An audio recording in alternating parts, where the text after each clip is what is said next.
merasa didiskriminasikan tentang permasalahan ini. Gimana Abang sebagai seorang praktisi hukum melihat ini, Bang? Ya, kalau seorang melaporkan atau seorang dilaporkan atau seorang itu melaporkan mau laporan kemana, itu hak daripada seorang yang melaporkan, itu satu upayanya. Tapi kalau kita bicara laporan ke Bitpropam, ke Paminal, ke Profesi Pengawas Penyidikan, itu materinya pasti ada ketidakprofesionalan penyidik kepolisian dalam menjalankan tugasnya untuk melakukan penyidikan. Misalnya, seorang ditetapkan sebagai tersangka belum dilakukan gelar, atau penyidik melakukan kekerasan dalam proses pemeriksaan. Itu materi atau kiranya hal-hal yang dapat diadukan ke Propam seperti itu. Atau misalnya polisi, ada penyidik kepolisian menghalangi perdamaian dari kedua belah pihak antara pelapor dan terlapor dalam hal delik aduan. Nah, itu bisa diadukan perihal ketidakprofesionalan penyidik atau kesalahan penyidik dalam menjalankan tugas dan profesinya, itu diadukan ke Propam gitu. Oke, Nah, kalau dalam hal ini kan ketika penyidik sudah menggelar perkara dan seterusnya gimana, Bang? Ketika ini sudah di jalurnya lah. Jadi, Itu dia, balik lagi. Kalau orang mau membuat laporan, itu hak dari orang yang membuat laporan. Tapi parameternya itu, kalau kita mau bilang ada kesalahan dalam mengadukan ke Propam, ya kita harus lihat ini hal mana yang mau kita adukan, materinya apa.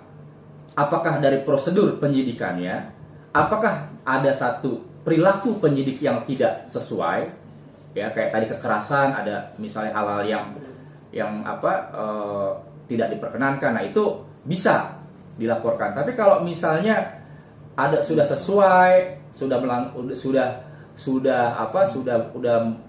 melewati tahapan prosedur sesuai dengan hukum acara pidana dan peraturan Kapolri, lalu orang yang ditetapkan tersangka atau salah satu pihak itu merasa keberatan, yaitu haknya dia merasa mau mengajukan upaya pra peradilan, mengajukan ke Propam, itu silakan saya. Tapi materinya tetap pasti tidak akan bisa keluar dari hal-hal tadi itu, seperti itu. Ya. Oke. Bang, kalau boleh tahu langkah yang dilakukan oleh para Nasution itu untuk mendatangi Bitpropam Polda Metro Jaya itu bisa dikatakan langkah yang seperti apa, Bang? Apakah itu langkah yang cukup tepat atau seperti apa? Ya, tentunya saya pun sebagai praktisi atau kira itu sebagai rekan sejawat juga tidak bisa mengomentari lebih jauh atas hal itu. Tapi balik lagi, kalau orang melaporkan ke Propam itu, dia pasti materinya itu terkait masalah prosedural penyidikan, terkait tindakan penyidik dalam proses penyidikan. Apakah ada prosedur yang tidak sesuai, ataukah ada perbuatan perilaku penyidik yang menyalahi ketentuan peraturan perundang-undangan. Itu aja materinya. Sekarang kalau kita mau menilai apakah langkah itu sudah tepat atau tidak, ya di situ aja lihat. Tapi apakah itu menjadi satu langkah yang efektif, yaitu hak dari dia, hak dari orang yang merasa dirugikan, ya silakan aja. Tapi kalau untuk masalah tepat atau tidak tepatnya, tentunya saya nggak berkomentar tentang hal itu. karena menurut Abang penyidik sudah di rule ya, Bang? Kalau dilihat dari Ya, kasusnya. saya nggak tahu sudah di luar atau belum. Tapi kalau memang penetapan tersangka itu sudah dilakukan dengan proses gelar dan pemeriksaan pelapor, terlapor, saksi-saksi, dua alat bukti, dan digelar, itu sudah tepat, sudah pasti tersangka itu tidak ujuk-ujuk ditetapkan seperti orang terburu-buru atau tanpa prosedural, tanpa tahapan. Itu aja pasti parameternya. Nah, Bang, tadi Abang bilang tersangka. Kalau naik sidik berarti emang udah pernah tersangka, Bang? Ya, tentunya kalau kita bicara penetapan tersangka dan penyidikan itu didahului dengan penyelidikan dulu pastinya. Lalu penyidikan, artinya apa kalau penyidikan? Perbuatan yang dilaporkan oleh pelapor itu merupakan tindak pidana.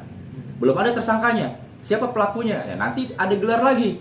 Jadi tahapannya begitu. Penyelidikan dulu, apakah perbuatan ini ada perbuatan pidana, baru penyidikan. Penyidikan ini, dalam proses penyidikan, penyidik menentukan ini ada perbuatan pidana.